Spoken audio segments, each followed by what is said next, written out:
Dialogue is not easy.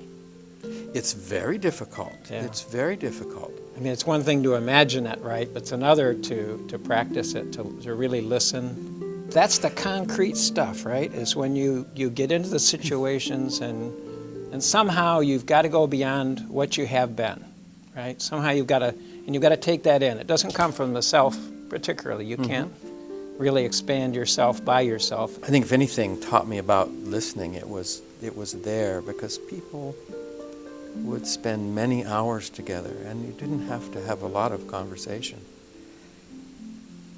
And it was considered impolite, and is considered impolite in those communities, to speak right after someone has spoken. But the feeling is, if you don't pause and let somebody's words sink in and reflect on them a bit, that you haven't listened.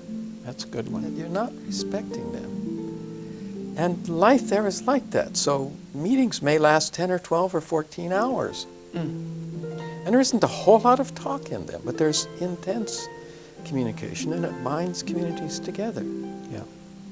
And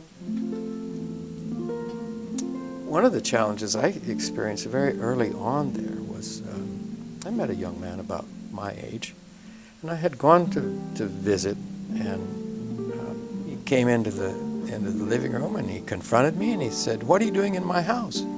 I said, "Well, I came to visit." He said, "I don't like white people and I don't like you and I want you out of my house." Wow.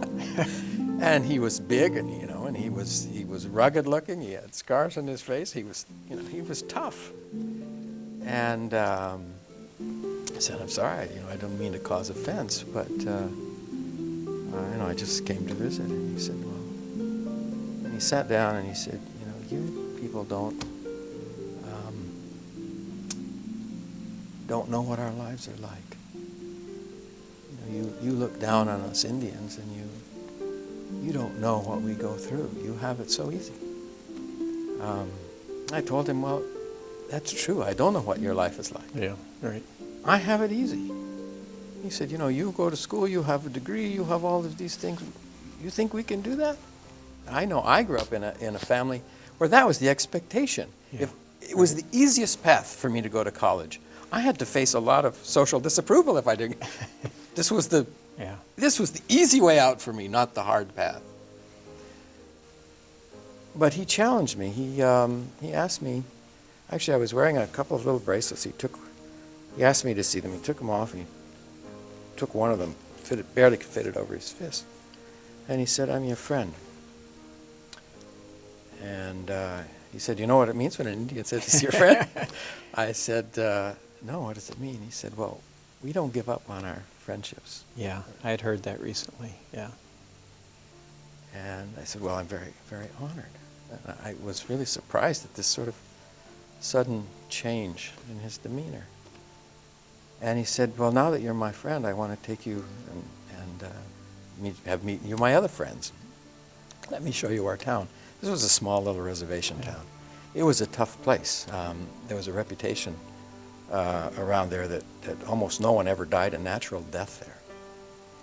And it was known all over the state as a place that was just very rugged.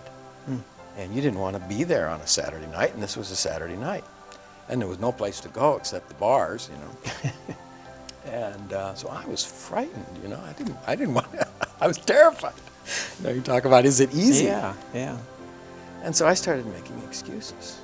I didn't want to go there. And he looked at me and he said, "You don't want to go with me, do you?" And he felt, I was rejecting him. And, I was a young guy. I mean, you have your male ego and your own sense of respect. I didn't want to say, "Well, I'm chicken," Yeah. But I looked in this guy's eyes and I thought, he's reading me. He knows. Oh, yeah. Yeah, he picked up on it, I have to right? level with him. Yeah, yeah. And I said, "You're right. I don't want to go with you. And the reason I don't want to go with you is because I'm frightened." Yeah. Pretty tough thing for, Yeah. 20-something-year-old to say to another man, that you're frightened. And he said, "You don't need to be frightened." He said, I've whipped every guy in this reservation. I'll take care of you." Well, this was scant comfort. Yeah. But I decided to face my fears. And, you know, and I went out. On the basis of a relationship that you developed. Yeah, Yeah. but I went, and I mean, I realized later, most of our fears are we imagine. Yeah. But you have to face those fears, I think, if you really want to have dialogue with people.